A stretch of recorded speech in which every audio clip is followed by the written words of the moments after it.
मराठी, तुमचा विश्वास आमची ताकद. जळगाव जामोद येथील राजुरा येथील बहुचर्चित हत्याकांड प्रकरणावरून आता महाराष्ट्रातील राजकीय वातावरण चांगलंच तापलंय. मुख्यमंत्र्यांकडे कामाचा मोठा व्याप आहे, त्यांना वेळ मिळत नाही. त्यामुळे त्यांनी गृह खाते दुसऱ्या कोणाकडे तरी सोपवावं, अशी थेट आणि घणाघाती टीका महाविकास आघाडीचे आमदार रोहित पवार यांनी केली आहे. जळगाव जामोद पोलीस स्टेशनमध्ये आमदार रोहित पवार यांच्यासह महाविकास आघाडीच्या वरिष्ठ नेत्यांनी काल 2 जून रोजी तब्बल 2 तास ठिय्या आंदोलन केल्यानंतर प्रसारमाध्यमांशी बोलताना रोहित पवारांनी थेट गृह खात्यालाच लक्ष केलंय. राजुरा हत्याकांड प्रकरणात पोलिसांच्या तपासावर महाविकास आघाडीने गंभीर प्रश्नचिन्ह उपस्थित केले आहेत. राष्ट्रवादी शरदचंद्र पवार गटाचे आमदार रोहित पवार, माजी मंत्री डॉक्टर राजेंद्र शिंगणे, काँग्रेसचे प्रदेशाध्यक्ष हर्षवर्धन सपकाळ आणि उबाठा गटाच्या नेत्यांनी म्हणजेच महाविकास आघाडीने जळगाव जामोद पोलीस स्टेशनमध्ये तब्बल 2 तास ठिय्या दिला. यावेळी नेत्यांनी पोलीस अधिकाऱ्यांना चांगलंच धारेवर धरलं. एवढंच नाही तर रोहित पवार व हर्षवर्धन सपकाळ यांनी या हत्येमागे शेजारील राज्याचा कनेक्शन असल्याचा खळबळजनक आरोप केलाय. मध्य प्रदेशातील एका बड्या राजकीय नेत्याने त्या महिलेची हत्या करून तिचा मृतदेह महाराष्ट्राच्या हद्दीत आणून टाकल्याचा संशय त्यांनी व्यक्त केलाय. तसेच पोलिसांनी ज्या बापलेकाला अटक केली आहे त्यांच्याकडून अमानुष जबरदस्तीने गुन्हा कबूल करून घेतला जात असल्याचा आरोप करत दोषी पोलिसांना थेट तुरुंगात डांबण्याची मागणी रोहित पवार व हर्षवर्धन सपकाळांनी केली आहे. सर्वच आमचे या जिल्ह्याचे पदाधिकारी, या तालुक्याचे पदाधिकारी, सर्व पक्षाचे सामाजिक कार्यकर्त्यांपासून नागरिकांपर्यंत आज आम्ही या ठिकाणी आलेलो आहे. त्याचं कारण असं, आदिवासी समाजातल्या, गरीब समाजातल्या लोकांना इथं आणलं गेलं, त्यांना मारलं, भीती दाखवली आणि त्यांना वधून घेतलं की त्यांनीच तो मर्डर केला. हे सगळं कुठंतरी समोर आलं. या घटनाक्रम तुम्ही आणि आपण सगळ्यांनी त्या ठिकाणी समजून घेतला पाहिजे. म्हणजे गुन्हा सिद्ध होण्यापूर्वीच गरिबाला, आदिवासी समाजाच्या लोकांना गुन्हेगार पोलिसांकडनं ठरवण्यात आलं. त्याला लागणारे सगळे पुरावे हे तिथं खोटे बनवण्यात आलं आणि या गरीब कुटुंबातल्या आदिवासी लोकांना त्या गुन्ह्यामध्ये अडकवलं. आणि मग हे जी काय प्रक्रिया आपल्या या महाराष्ट्रामध्ये त्या ठिकाणी झाली ती अतिशय दुर्दैवी आहे. त्याचं कारण, एक पिक्चर तुम्ही आणि आपण सगळ्यांनी बघितला असेल, जय भीम नावाचा. हा जर कोणी बघितला नसेल तर तुम्ही बघा. ह्या घटना बऱ्याच राज्यांमध्ये होतात आणि खऱ्या घटनांवर बनवलेला पिक्चर हुबेहूब तशीच गोष्ट आपल्या महाराष्ट्रामध्ये जर होत असेल तर उद्या जाऊन आम्ही लोकांसाठी त्या ठिकाणी लढतो. सामान्य लोक त्यासाठी लढत असतात, आंदोलन करत असतात. आणि मग या लोकांना खोटे तिथं पुरावे दाखवून जर कैद केलं गेलं, त्यांच्यावर कारवाई केली गेली तर ही प्रथा ही बरी नाही. त्यामुळे आम्ही इथं पोलीस स्टेशनला आल्यानंतर IG साहेबांशी बोललो, SP साहेबांशी बोललो आणि हा जो आदिवासी समाजावर, गरीब लोकांवर दबाव टाकून जे सगळे काही पुरावे बनवले जातात, त्यांना जेलमध्ये टाकलं जातं, या सगळ्यावर खोलात चर्चा होणं, तपास होणं हे अतिशय महत्त्वाचं आहे. याच्यात जे कोणी जबाबदार आहेत त्यांच्यावर पूर्णपणे कारवाई झाली पाहिजे. त्यांना पोलीस डिपार्टमेंटमध्ये ठेवलं नाही गेलं पाहिजे, अशी आमच्या सगळ्यांची मागणी आहे. पण ह्याच्यावरनं एक जाणवते, आत गेल्यानंतर बरेच सामाजिक कार्यकर्ते तिथे आले आणि त्यांनी सांगितलं या तालुक्यामध्ये सामान्य लोकांवर खोटे गुन्हे दाखल केले जातात. ज्या गोष्टी केल्या नाहीत त्याच्यावर सुद्धा गुन्हे दाखल केले जातात. ही प्रथा अनेक वर्षांपासून या भागामध्ये तिथे केली जाते. त्यामुळे हे जे काही आदिवासी समाजावर झालेला अन्याय, गरिबावर झालेला अन्याय, अशा पद्धतीने ज्या गोष्टी पिक्चरमध्ये दाखवल्या तशाच गोष्टी इथं जर घडत असतील तर ही गोष्ट सोपी नाही, साधी नाही, अतिशय मोठा गुन्हा आहे. त्यामुळे या गुन्ह्यात जे कोणी अधिकारी जबाबदार असतील त्यांना तुम्ही तिथं कारवाई झालीच पाहिजे. त्यांना तिथं जेलमध्ये पण टाका, कारवाई जी काय करायची करा, पण हे होणं बरोबर नाही. त्यामुळे आज जे आपले राज्याचे मुख्यमंत्री साहेब आहेत ते बिझी असतात आणि त्यांच्याकडे होम डिपार्टमेंट आहे. त्यामुळे होम डिपार्टमेंटसाठी त्यांना वेळ मिळत नाही आणि म्हणून असे घटना जर या महाराष्ट्रामध्ये घडत असतील, महिलांवर ते अत्याचार वाढत असतील, तिथं चोऱ्या चपाट्या त्या ठिकाणी वाढत असतील, भोंदूगिरी जर मोठ्या प्रमाणात वाढत असेल तर मला असं वाटतं त्यांचं डिपार्टमेंटची जबाबदारी दुसऱ्या कुठल्या तरी नेत्यांना दिलं जास्त महत्त्वाचं आहे, जेणेकरून होम डिपार्टमेंटकडे थोडंसं लक्ष दिलं जाईल आणि या घटना घडण्यापासून कुठेतरी या महाराष्ट्रामध्ये ब्रेक लागेल असं आमच्या सगळ्यांचं त्यात मत आहे. काही राजकीय लोकांचा अंतर्वासाचा तुम्ही उल्लेख केला मध्यंतरी, काय नेमका आरोप आहे तुमचा? बघा, जेव्हा अशा जल्लद पद्धतीने पोलीस डिपार्टमेंट जेव्हा हालचाली करतं, अजितदादांच्या बाबतीत पोलीस डिपार्टमेंट काहीच करत नाही हे सिद्ध झालंय. बऱ्याच ठिकाणी पॉस्कोची केस असू नाही तर कुठलीही केस असो, त्यात पोलीस डिपार्टमेंट कधी एवढं जल्लदपणा दाखवत नाही. पण ह्याच मुलीच्या मर्डरच्या बाबतीत, जिला अतिशय वाईट क्रूर पद्धतीने तिथं मारलं गेलं, तिच्याबद्दल जर एवढं जल्लद हे डिपार्टमेंट चालत असेल, म्हणजे त्या मुलीचा मर्डर आणि महाराष्ट्रातल्या कुठल्या तरी नेत्याचा, नाहीतर बलाढ्य शक्तीच्या व्यक्तीचा, नाहीतर मध्य प्रदेशमध्ये असणाऱ्या एखाद्या राजकीय व्यक्तीचा, नाहीतर आर्थिक दृष्टिकोनाने बलाढ्य असणाऱ्या एखाद्या व्यक्तीचा, नाहीतर पोलीस डिपार्टमेंटचा सुद्धा काही ना काहीतरी त्या ठिकाणी संबंध असेल. म्हणूनच पोलीस डिपार्टमेंट एवढं जल्लद गतीने त्या ठिकाणी पळत होतं, काम करत होतं. बाकी ह्याच्यामध्ये एवढं करत नाही. या बाबतीत तुम्ही का करता, त्यामुळे शंका त्या ठिकाणी निर्माण होते. पोलिसांना आम्ही विचारलं की तिथं जे काही वेपन सापडलं, ज्याने त्या मुलीचा मर्डर केला गेला, गळा कापला गेला, त्याच्यावर कोणाचे ठसे आहेत का? ते म्हणले नाहीत. मग आम्ही विचारलं त्या मुलीवर बलात्कार, अत्याचार त्या ठिकाणी झाला, त्याचे काय पुरावे आहेत? ते आमच्यापर्यंत पोहोचला नाही, अजून आम्हाला माहीत नाही. त्यात आम्ही म्हणालो की ठीक आहे, आता त्या मुलीचे जे DNA असतो तो वडिलांची चेक केलाय का, बाई तुम्ही क्रॉस व्हेरीफाय केलं का? नाही, ते पण नाही केलं.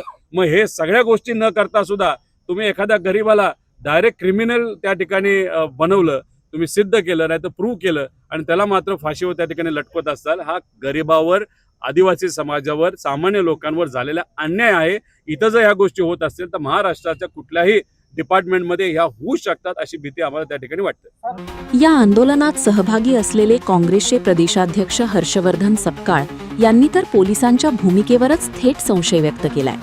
या घटनेत पोलिसांचाच हात असू शकतो.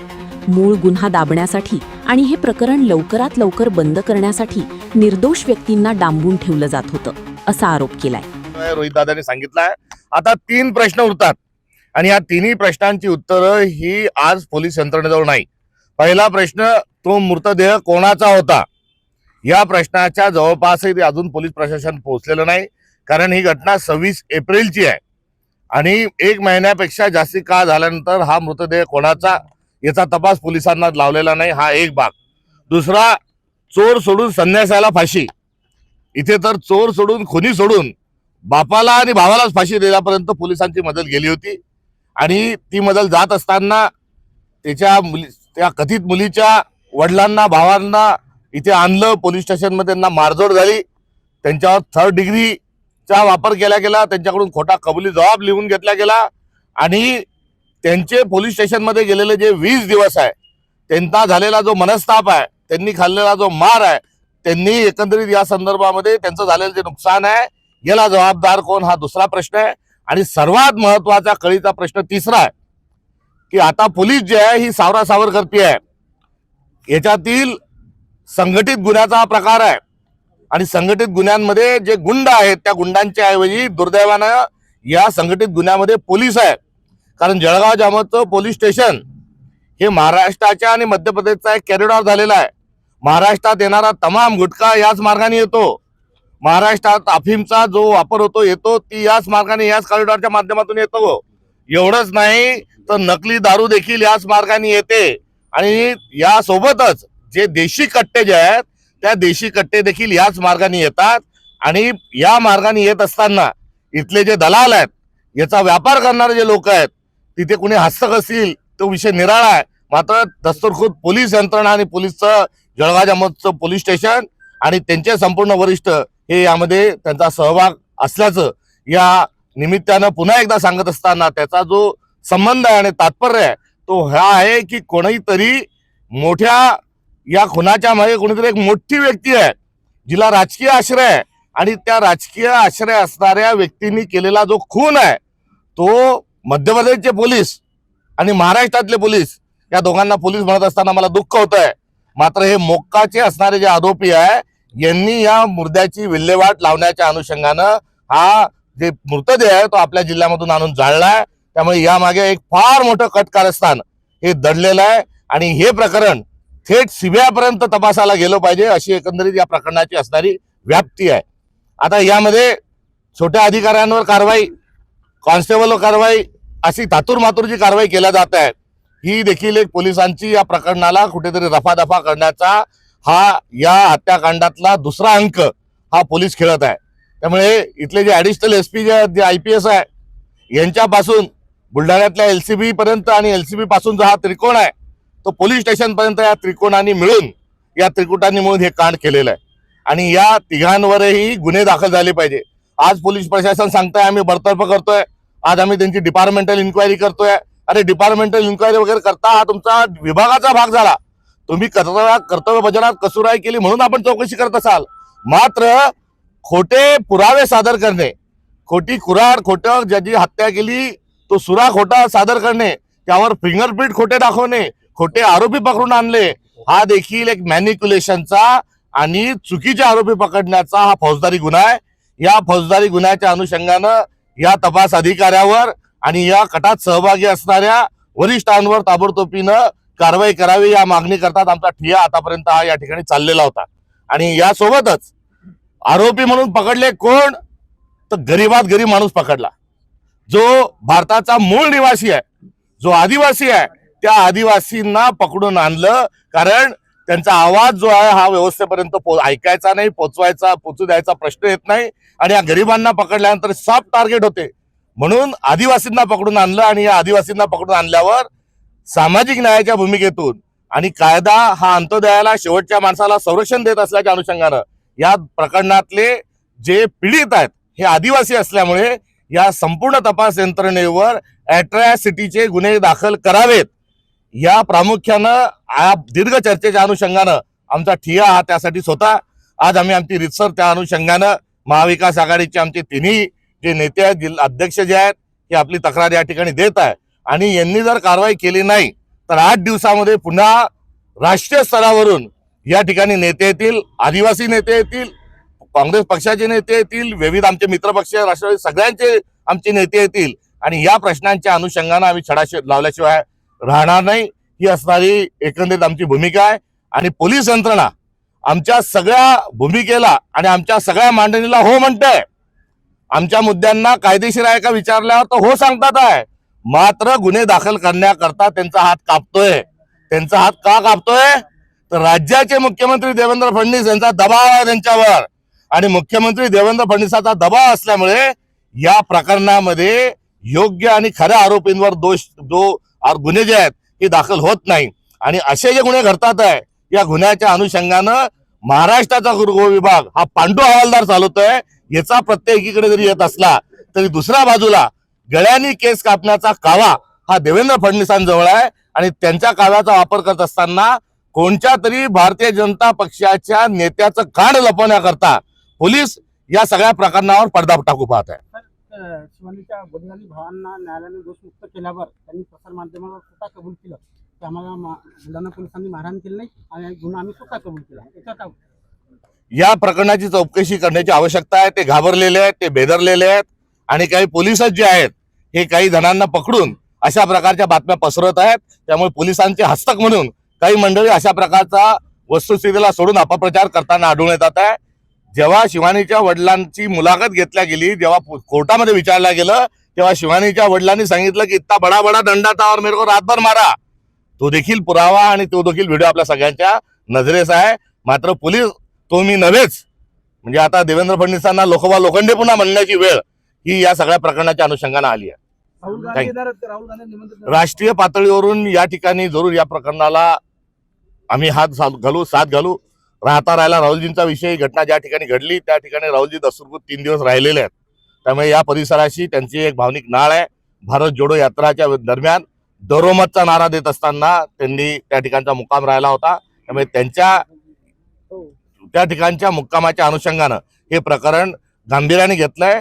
आणि उभाटा, राष्ट्रवादी काँग्रेस आणि काँग्रेस हे महाविकास आघाडी मिळून या प्रश्नाचा छडा लावल्याशिवाय आम्ही राहणार नाही. काँग्रेस आणि राहुल गांधींचं खरं तर काँग्रेस आणि राहुल गांधी यांचं आदिवासींशी मोठं नातं आहे. राहुल गांधी किंवा तत्सम नेता कोणी पीडित परिवाराची भेट घेणार आहे? मध्य प्रदेशमधील काँग्रेसचे नेते हे जरूर पीडितांकडे त्या ठिकाणी जाणार आहे आणि आम्ही त्यांच्याशी संपर्क साधू इच्छितो. एक दुर्दैवानं पोलिसांचा कसा दबाव आहे आणि पोलीस खरोखर कसे बदमाश आहे याचं देखील प्रत्यय आलेलं आहे. आज त्या पीडितेचा भाऊ जो आहे ही आपबीती सांगण्याकरता रोहितदादांशी त्यांनी संपर्क झाला आणि रोहितदादांनी त्यांना सांगितलं की मी येत आहे. वास्तविक पाहता ते आज इथे आले. त्या भावाची जो आर्त हाक होती त्याला साथ घालण्याकरता रोहितदादा या ठिकाणी आले. आणि तो मुलीचा जो भाऊ आहे तो गावाघरून निघाला. मात्र भाजपच्या कार्यकर्त्यांनी त्याला जळगावपर्यंत पोहोचू दिलं नाही, यामध्येच बरंच काही दडलेलं आहे. त्यामुळे भाजपची दंडेलशाही, गुंडेलशाही आणि त्यांना असणारं पोलिसांचं जे सपोर्ट आहे, या निमित्तानं दुर्दैवानं पुन्हा एकदा समोर आला. महाविकास आघाडीच्या वरिष्ठ नेत्यांच्या या आक्रमक पवित्र्यामुळे आणि पोलीस प्रशासनावरील थेट आरोपांमुळे जळगाव जामोदसह संपूर्ण बुलढाणा जिल्ह्यात मोठी खळबळ उडालीय. विरोधकांच्या या गंभीर आरोपांनंतर आता गृह खाते आणि पोलीस प्रशासन काय पावले उचलणार याकडे सर्वांचे लक्ष लागले. ब्युरो रिपोर्ट, लोकप्रिय मराठी न्यूज, जळगाव जामोद, बुलढाणा. अशाच ताज्या आणि वेगळ्या घडामोडींसाठी पाहत रहा लोकप्रिय मराठी न्यूज.